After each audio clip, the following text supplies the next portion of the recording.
अस्सलाम वालेकुम स्टूडेंट, मेरे पास जो है वो सेकंड ईयर मैथमेटिक्स का चैप्टर नंबर 7 स्टार्ट हो गया था। उसकी हमारे पास एक्सरसाइज जो है वो 7.5 चल रही है। ठीक है, उसका मेरे पास है ये क्वेश्चन नंबर 8। क्या लिखा हुआ है इसमें? Find the equation of the family of lines that pass through the point of intersection of line and line. इन दो लाइंस की equation. Also find the point of intersection. Equation मुझे मालूम करनी है किसकी? लाइंस की, जो कि पास हो, इंटरसेक्ट भी हो रही हैं। तो पॉइंट ऑफ इंटरसेक्शन निकालना, और दोनों जो लाइंस हैं उनकी मुझे इक्वेशन दी हुई है। तो पहली लाइन को हमने L1 कह दिया, L1 की इक्वेशन आ गई, दूसरी को L2 कह दिया। क्या लिखा हुआ है? The family of line through the intersection of L1 and L2, यानी जो है इंटरसेक्शन से उसके जो है लाइंस पास हो रही हैं। तो यहाँ पे हमने क्या लिखा? L1 प्लस के L2 इज इक्वल्स टू 0 और L2 प्लस के L1 इज इक्वल्स टू 0। ये जनरल फॉर्म हमने ले दी 0 के बराबर। अब यहाँ पे देखें क्या लिखा हुआ है।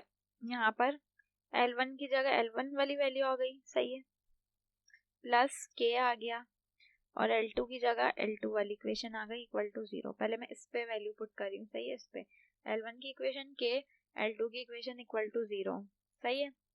इसी तरह अगेन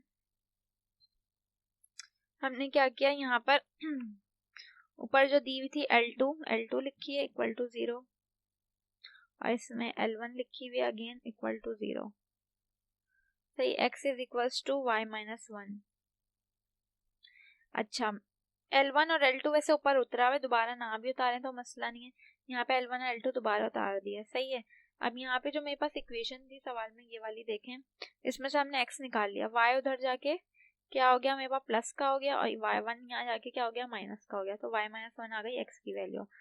अब इस x की वैल्यू को हमने कहाँ पुट किया है? यहाँ पर इस वाली इक्वेशन में, सही है, L1 की इक्वेशन में 2 लिखा, x की जगह x की वैल्यू आ गई, plus 3y as it is minus 8 as it is, सही है।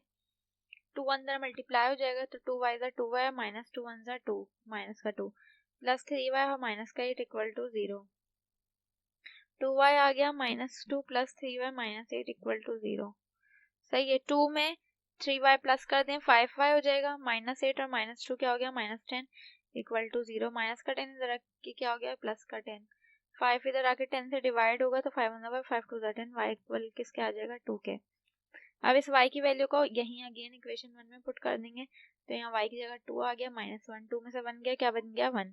तो मेरे पास 2 पॉइंट आ गए, x की वैल्यू क्या आ गई? 1, और y की वैल्यू क्या आ गई? 2 आ गई, सही है। अब यहाँ पर जो मेरे पास L1 था, L1 में देख लो, L1 में जो यही दिया हुआ था 2x plus 3 minus 8 equal to 0, और L2 मेरे पास यही दी हुई थी, सही है इक्वेशन। यहाँ पे अब हमने क्या लगाया? ठीक है, यहाँ पे x अपॉन इसके मैंने क्या लिखे? कोफिशिएंट्स लिखे हैं, ठीक है। यहाँ पर क्या है? 3, y का कोफिशिएंट 3 और नीचे क्या है? माइनस 1 है, सही है। और यहाँ पे क्या है? इसका कोफिशिएंट माइनस c, यानी माइनस 8, और क्या दिया हुआ? 1 दिया हुआ, इक्वल टू y लिखा, माइनस का y, सही है। क्या लिखा? इसका x का कोफिशिएंट 2 है और 1 है, और यहाँ पे इसका c का कोफिशिएंट क्या है? माइनस 8 है और 1 है, इज इक्वल्स टू 1, सही है। फॉर्म जनरल फॉर्म में हम ये वैल्यूज पुट कर दें। यहाँ पे क्या है? 2 है, उसका कोफिशिएंट नीचे क्या है? 1, और इसी तरह यहाँ पे क्या है? 3 और उसका कोफिशिएंट नीचे क्या है? 1 है। इसको सॉल्व कर लेंगे। यहाँ पे देखें x तो ऊपर एज इट इज रहेगा, सही है। यहाँ पे क्रॉस मल्टीप्लीकेशन होगी, 3 1 ज़ा 3 हो जाएगा, बीच में फॉर्मूले का माइनस आता है, वो माइनस, और ये माइनस माइनस तो प्लस ही हो जाएगा, वो माइनस ही रहेगा। 8 1 ज़ा क्या हो जाएगा? 8, 8 में से 3 चले जाएंगे, क्या बच जाएगा? माइनस का 5। यहाँ पे भी क्रॉस मल्टीप्लाई 2 1 से होगा तो क्या आएगा? 2, और बीच में फॉर्मूले का माइनस, और ये वाला माइनस क्या हो जाएगा? प्लस हो जाएगा। 8 1 ज़ा 8, तो 8 में हम कितना 2 प्लस करेंगे तो क्या आ जाएगा? 10। इसी तरह यहाँ पे 2 1 ज़ा क्या हो जाएगा? माइनस का 2, और बीच में फॉर्मूले वाला माइनस, 3 1 ज़ा 3, माइनस 2 माइनस 3 कितना हो जाएगा? माइनस का 5, सही है। ये माइनस का 1/5 हमने यहीं रखा, सही है। x माइनस 5 भी एज इट इज रखा। x की वैल्यू हमने क्या लिख ली? इज इक्वल्स टू 1, जो कि मुझे ऊपर मैंने निकाल चुकी हूँ, x की वैल्यू ऊपर निकाल चुकी हूँ, x इज इक्वल्स टू 1, ठीक है। यहाँ पे हमने क्या लिखा है, दूसरी जो है मेरे पास y माइनस वाई अपॉन -10, सही है। इसको भी किसके इक्वल ले लिया, यानी इस वैल्यू को भी इसके इक्वल लिया है 1 अपॉन -5 के, और इस वैल्यू को भी इसके इक्वल लिया है, इसको ले लिया, सही है। y की वैल्यू हमने ऊपर क्या निकाली है, 2 निकाली है।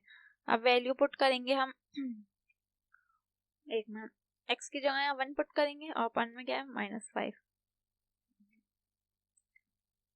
एक मिनट, यहाँ पर हाँ x की जगह x की वैल्यू आ जाएगी और y की जगह क्या आ जाएगी, y की वैल्यू आ जाएगी। तो यहाँ पे 2 1 ज़ा 2 और 2 5 ज़ा 10, यहाँ पे x की वैल्यू ही हमने लिख दी है। ये स्टेप में हमने खाली वैल्यूज पुट की हैं, ठीक है। बाकी इंटरसेक्शन पॉइंट जो है वो मेरे पास वही है जो मैं ऊपर निकाल चुकी हूँ। x की और y की वैल्यू, x की वैल्यू 1 निकली थी और y की वैल्यू क्या है, 2 निकली है। तो इंटरसेक्शन पॉइंट ही हमें सवाल में निकालना था, ठीक है। क्वेश्चन नंबर 9 है मेरे पास, क्या लिखा है, फाइंड करें equation of the line through the intersection of lines. Equation मुझे लाइन की मालूम करनी है जो पास हो रही है किसके, इंटरसेक्शन, लाइंस इंटरसेक्ट करिए उससे पास हो रही है।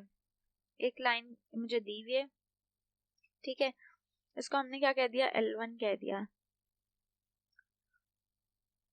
यहाँ पे L2 लिखी हुई है क्या, 3x माइनस 4y माइनस 5, दूसरी लाइन भी कोई ना कोई है, उसको हमने L2 कहा हुआ है।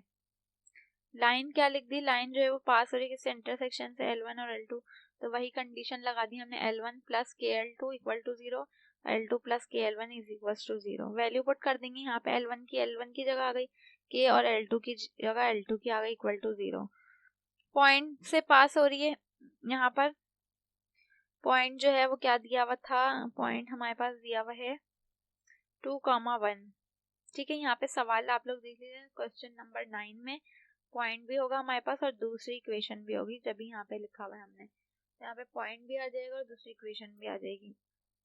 पॉइंट 2,1 है, तो यहाँ पे हमने क्या, x की जगह 2 लिख दिया, y की जगह क्या लिख दिया, 1 लिख दिया। यहाँ पे भी x की जगह 2, y की जगह क्या आ गया, 1 आ गया। इसको सॉल्व कर लेंगे, 2 2 ज़ा 4 हो जाएगा और 3 और 2 कितना होगा, 5, और ये क्या हो जाएगा, 6। यहाँ पे क्या हो जाएगा, 3 2 ज़ा 6 और ये माइनस माइनस प्लस 4 5 ज़ा 20, ठीक है। उसको सिंप्लीफाई कर लेंगे तो हमारे पास 8 plus k minus 3 is equal to 0 आ गया है, ठीक है।